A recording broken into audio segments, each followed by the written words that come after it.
Hi everyone, today I'm going to talk about Bitcoin in El Salvador, how the president of El Salvador, Bukele, has kind of reinvigorated the country with Bitcoin being used as a common currency.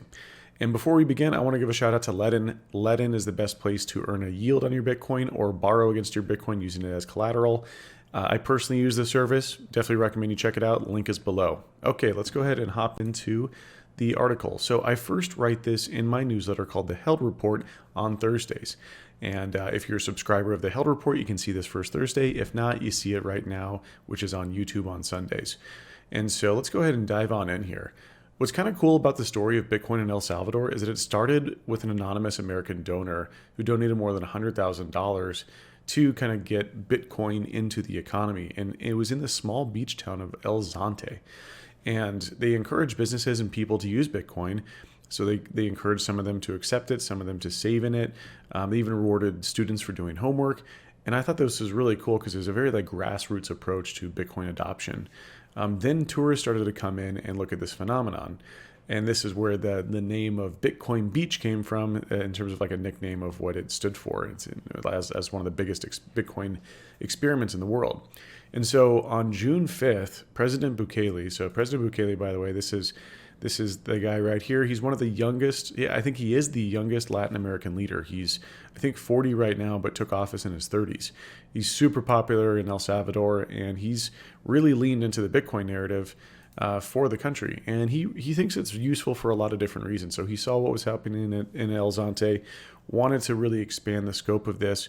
And so he declared that Bitcoin become legal tender. This was really, really cool because it's the first country in the world that has declared Bitcoin as legal tender. And then on September 7th, a law was passed to require that businesses accept Bitcoin for payment. So this was kind of a really cool experiment to see if people would start to use Bitcoin as an alternative to their fiat money, to their government money. And Bukele, really, I think, wanted to use this as a way to kind of push El Salvador forward. Right now, 70% of their country is unbanked. So this is kind of back in the day before some third world countries didn't have landlines for phones. But when cell phones came out, it sort of leapfrogged that. They didn't need landlines. They went straight to cell phones. And so this could be that equivalent where they don't have traditional banking services. 70% are unbanked. So they just leapfrog it and go straight to mobile first and using Bitcoin, kind of a whole new system that doesn't require this old legacy infrastructure. And 22% of their economy is from remittances. And so reducing fees by using Bitcoin there is a huge godsend for them. I think that finally, Bukele really wants to turn the image of El Salvador around. It was known for a lot of gang violence, one of the most violent Latin American countries.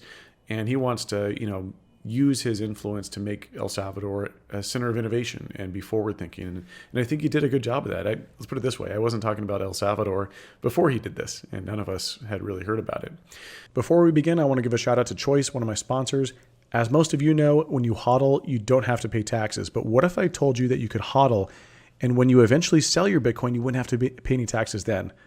Well, I didn't think that was possible until I found Choice IRA. Choice is the best retirement account to set up for Bitcoiners that lets you buy and hold Bitcoin in stocks without paying a dime to the government.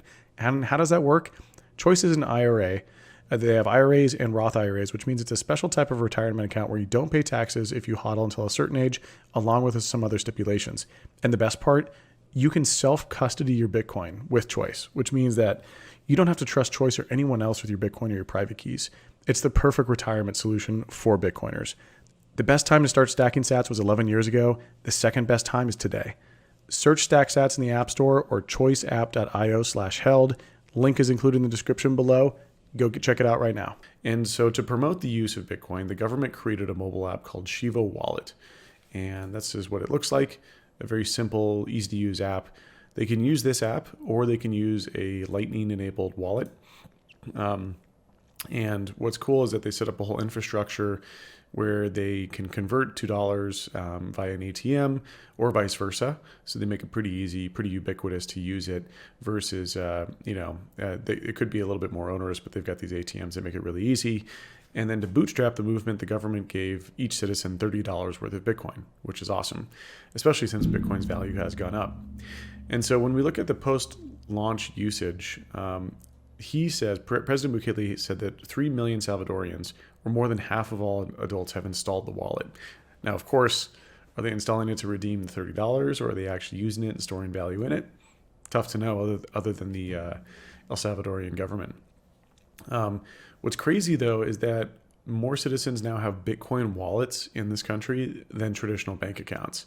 This is super cool. I think that the stat is just kind of mind-blowing when you think about it, where, again, you leapfrog that phone line era and you go straight to mobile phones. And so just really cool to see that kind of like explode in usage.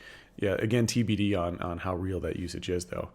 And then recently he said, Bukele said that because the government's holding some Bitcoin as well and Bitcoin's value has gone up, they're going to use some of those profits to build schools. And they've also started mining Bitcoin using volcano energy. So volcano energy is using all the magma and all the heat thrown off by a volcano. You have that turning water into steam, and that powers a turbine, which generates electricity, and then electricity powers Bitcoin. So really cool, clean energy way to produce Bitcoin. Bukele's looking at how do I insert Bitcoin across this whole country, whether it be in merchants, mining, or in like state treasury. Also, there's a really interesting stat that Bukele came up with, which was if 1% of the world invested in El Salvador, or if 1% of the world's Bitcoin were invested in El Salvador, it would raise GDP by 25%. He's really trying, I think, a really smart, brilliant move to like label El Salvador as innovative, try to get more investment dollars in the country.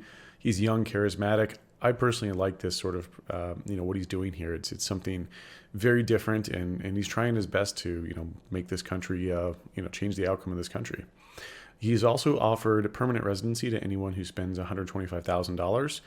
And what's cool is that if you move there and say you're El Salvadorian now, you don't have to pay any capital gains on the Bitcoin appreciation. So he's really trying to make it. He's really trying his hardest to make this like an innovative hub for future, folks to come down and bring investment dollars into the country.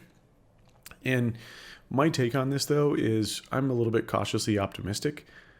Airdrops typically don't work. Airdrops are where people get free coins, whether it be Bitcoin or something else. And we've seen this happen at like MIT, where they give students free Bitcoin, or we saw this with Aurora Coin or other coins where we've seen airdrops. This quote from Mark Twain, I think, really captures this perfectly. To make a man or woman covet a thing, it is only necessary to make that thing difficult to attain. If people don't want it or don't respect it, you can't force them to want it. And so I think that is a missing element here. But on the other side, 99.9% of people across the world are forced to use their government currencies, and they acquiesce. So maybe being forced to use Bitcoin might actually get them interested in Bitcoin and maybe changes their path. Bitcoin, being forced to use it, is, I think, a phenomenal new step forward, because Bitcoin, you can hold it anywhere you'd like. You don't have to trust the government. You don't have to trust in their monetary policy. You don't have to trust a bank there. You can hold it on your own. So it's sort of like the government's forcing them to become more self-sovereign and have more independence. And I think that that's not necessarily a bad thing. Of course, there's other stuff too, where a lot of people worry that Bukele is exerting more dictatorship-like qualities. I don't know enough about the situation to weigh in on that. But what I do know is when you hold Bitcoin on your own, no one can take that away from you, and that's powerful. So regardless of what happens with him and his power, the citizens will still have that. Hope you enjoyed this read through. If you like this, subscribe or throw me a like. Helps with the algorithm, helps get this message out to more people. And see you next week. Cheers.